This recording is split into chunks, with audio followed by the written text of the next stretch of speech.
Waqala ba'd as-salihin, walau tamanani rajulun ala baiti mal la dhanantu anni uaddiya ilaihi al-amanah.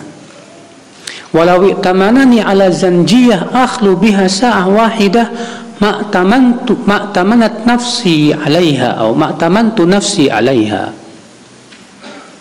Kalau aku dikasih amanah, kata sebagian orang soleh di zaman dulu ya, kalau aku dikasih amanah untuk mengurus baitul mal, insya Allah saya bisa amanah.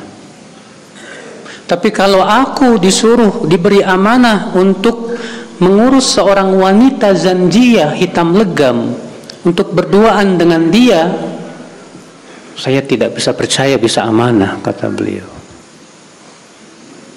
Subhanallah. Ikhwata Islam, saudaraku seiman, saya jadi ingat ya, teman saya, dia dulu pernah cerita, Pak. Saya dulu pernah ditugaskan di suatu tempat.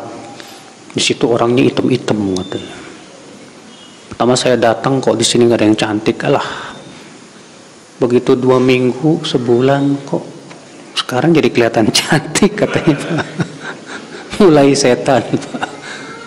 Iya. Maka jangan pernah kita menganggap apa remeh masalah ini, Pak. Nah, setan tuh pinter ya. Cara kita menjerumuskan kepada zina itu sedikit demi sedikit. Kesabarannya setan itu mengalahkan kesabaran kita, Pak. Iya. Ikhwata Islam, wa anin Nabi sallallahu alaihi wasallam la yakhlu rajulun bimra'atin fa inna thalithahuma syaitan. Janganlah seorang laki-laki berdua-duaan dengan wanita. Tidaklah seorang laki-laki berdua-duaan dengan seorang wanita yang bukan mahram, kecuali yang ketiganya setan. Setan ini, Pak. Antum chattingan sama akhwat berdua-duaan, walaupun berjauhan, rumahnya beda-beda, tapi berduaan chattingan, tetap setan yang ketiga itu.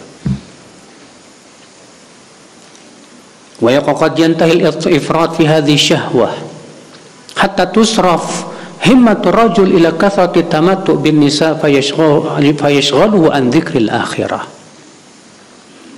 Ketika syahwat itu, Pak, sudah berlebihan dan seseorang sudah terfitnah dengan seorang wanita, seringkali ya itu melalaikan dari mengingat kehidupan akhirat.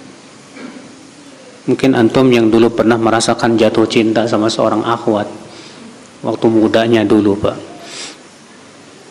mengingat Allah jarang, Pak. Yang diingat awewe itu aja. Mau makan ingat dia, mau minum ingat dia. Jadi akhirnya ini penghalang terbesar untuk mengingat kehidupan akhirat. Sampai saya punya teman cerita, wah, fitnah perempuan tuh ngeri ya. Sampai saya baca Quran ngelihat ingat bibir, ngelihat ain, ingat telinga, katanya. La ilaha illallah. Sampai begitu kan ngeri, Pak. Fitnahnya itu dahsyat sekali. Warubbama ala ilal fawahish, bahkan bisa jatuh kepada zina. Waqad tantahi bi sahibiha ila al-ishq wa huwa aqbahu syahawat, dan menjadikan seseorang asyik dengan wanita, ya, dan itu merupakan syahwat yang paling buruk.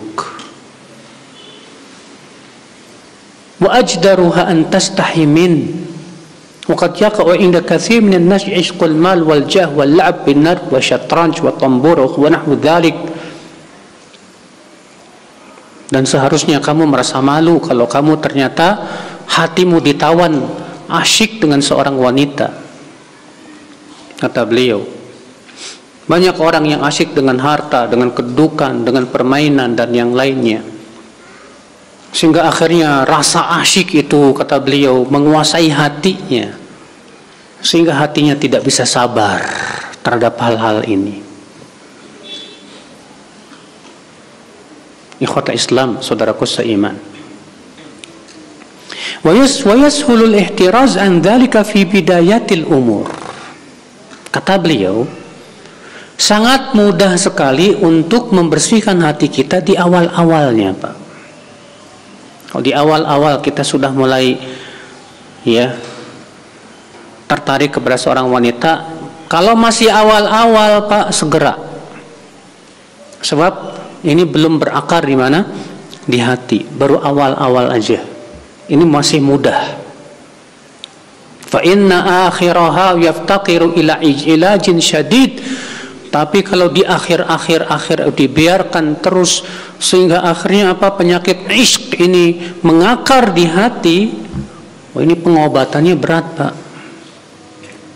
Bahkan kata Ibnu Qayyim, kalau sudah sangat asyik dengan seorang wanita, obatnya cuma satu, menikahinya. Mending perempuannya mau, kalau nggak mau, banyak kejadian bunuh diri gara-gara jatuh Pak? Jatuh cinta katanya. Seakan-akan di dunia perempuan cuma itu aja. Ya, kenapa? Ya itu karena pikirannya sudah pendek.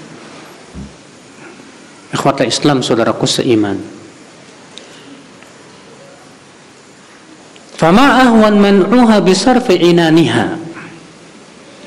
Wa misal man yu'alijuhu ba'da istihkamihi misalu man yatrukuha hatta tadkhul baba tujawizuhu thumma ya'khudhu bidhanabiha yajurruha ila wara'.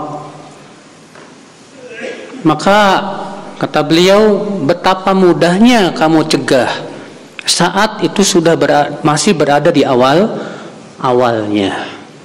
Tapi kalau sudah kuat di hati kita, sangat berat sekali. Seperti orang yang masuk ke dalam sebuah lubang, sulit untuk keluar darinya.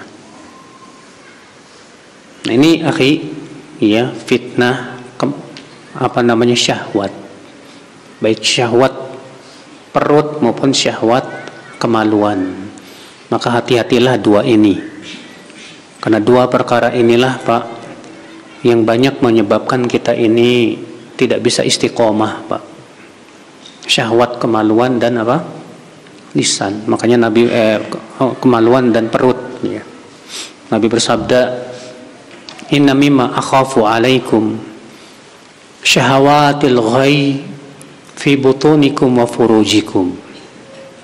Di antara perkara yang aku sangat khawatirkan atas kalian, hai umatku, itu syahwat yang menyesatkan pada perut dan kemaluan kalian.